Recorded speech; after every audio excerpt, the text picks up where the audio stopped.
కార్తీక పురాణం 20వ అధ్యాయం. పురంజయుడు దురాచారుడగుట. జనక మహారాజా చాతుర్మాస్య వ్రతము ప్రభావం వినిన పిమ్మట వశిష్ఠునితో, గురువర్య, కార్తీక మాస మహత్యమును ఇంకనూ వినవలయను అని కోరిక కలుగుచున్నది. ఈ వ్రత మహత్యమునందుకుగాను విశేషములు కలవా అను సంశయము కూడా కలుగుచున్నది. ఈ నా సంశయ నివారణ కొరకు మరిన్ని ఉదాహరణలు వినిపించి నన్ను కృతార్థునిగా చేయు అనెను. ఆ మాటలకు వశిష్ఠుల వారు మందహాసముతో, ఓ రాజా, కార్తీక మాస మహత్యము గురించి అగస్త్య మహాముని అత్రిమునికి జరిగిన ప్రసంగం ఒకటి కలదు. దానిని వివరించెదను, ఆలకించు అని ఆ కథ ఈ విధముగా చెప్పుని. పూర్వము ఒకప్పుడు అగస్త్య మహర్షి అత్రి మహర్షిని గాంచి, ఓ అత్రి మహాముని, నీవు విష్ణువు అంశయందు పుట్టినావు. కార్తీక మాస మహత్యము నీకు ఆ మూలాగ్రమముగా తెలియను, కాని దానిని నాకు వివరింపమని కోరెను. అంత అత్రి మహాముని, కుంభసంభవ, నీవు అడిగిన ప్రశ్న వాసుదేవునికి ప్రీతికరముగా ఉన్నది.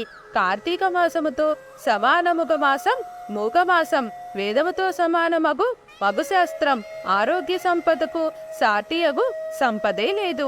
అటులనే శ్రీమన్నారాయణుని కంటే వేరే దేవుడే లేడు. ఏ మానవుడైనను కార్తీక మాసములో నదీ స్నానం చేసిన, శివకేశవుల ఆలయం మందు దీపారాధన చేసిన, లేక దీపదానం చేసిన ఎంతో ఫలితం కలుగును. ఇందుకొక ఇతిహాసం కలదు.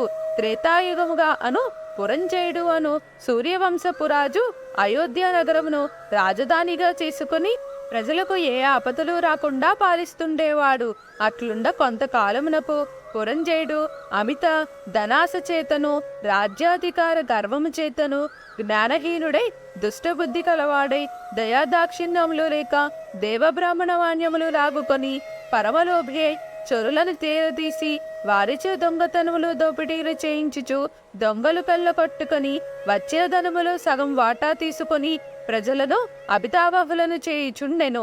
ఇటుల కొంతకాలం జరగగా అతని దౌష్ట్యములు నలుదిక్కులా వ్యాపించెను. ఈ వార్త కాంబోజరాజును నాయకునిగా చేసుకొని రథ, గజ, తురగ, పదాతి సైన్య బలాన్వితురైన హాస్య మార్గము వెంట ఇచ్చి అయోధ్య నగరమును ముట్టడించి నలువైపులా శిబిరములు నిర్మించి నగరమును దిగ్బంధనము చేసి యుద్ధమునకు సిద్ధపడిరి. అయోధ్య నగరమున ముట్టడించిన సంగతిని చారుల వలన తెలుసుకొనిన పురంజయుడు తాను కూడా సర్వసన్నద్ధుడై ఉండే.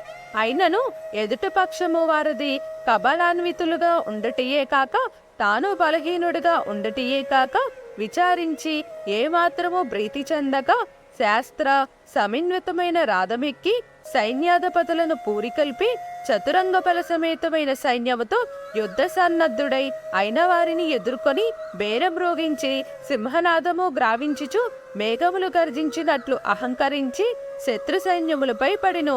ఇట్లు స్కాంద పురాణాంతర్గత వశిష్ఠ ప్రోక్త కార్తీక మహత్య మందలి 20 రోజువ పారాయణం 20వ అధ్యాయం సమాప్తము.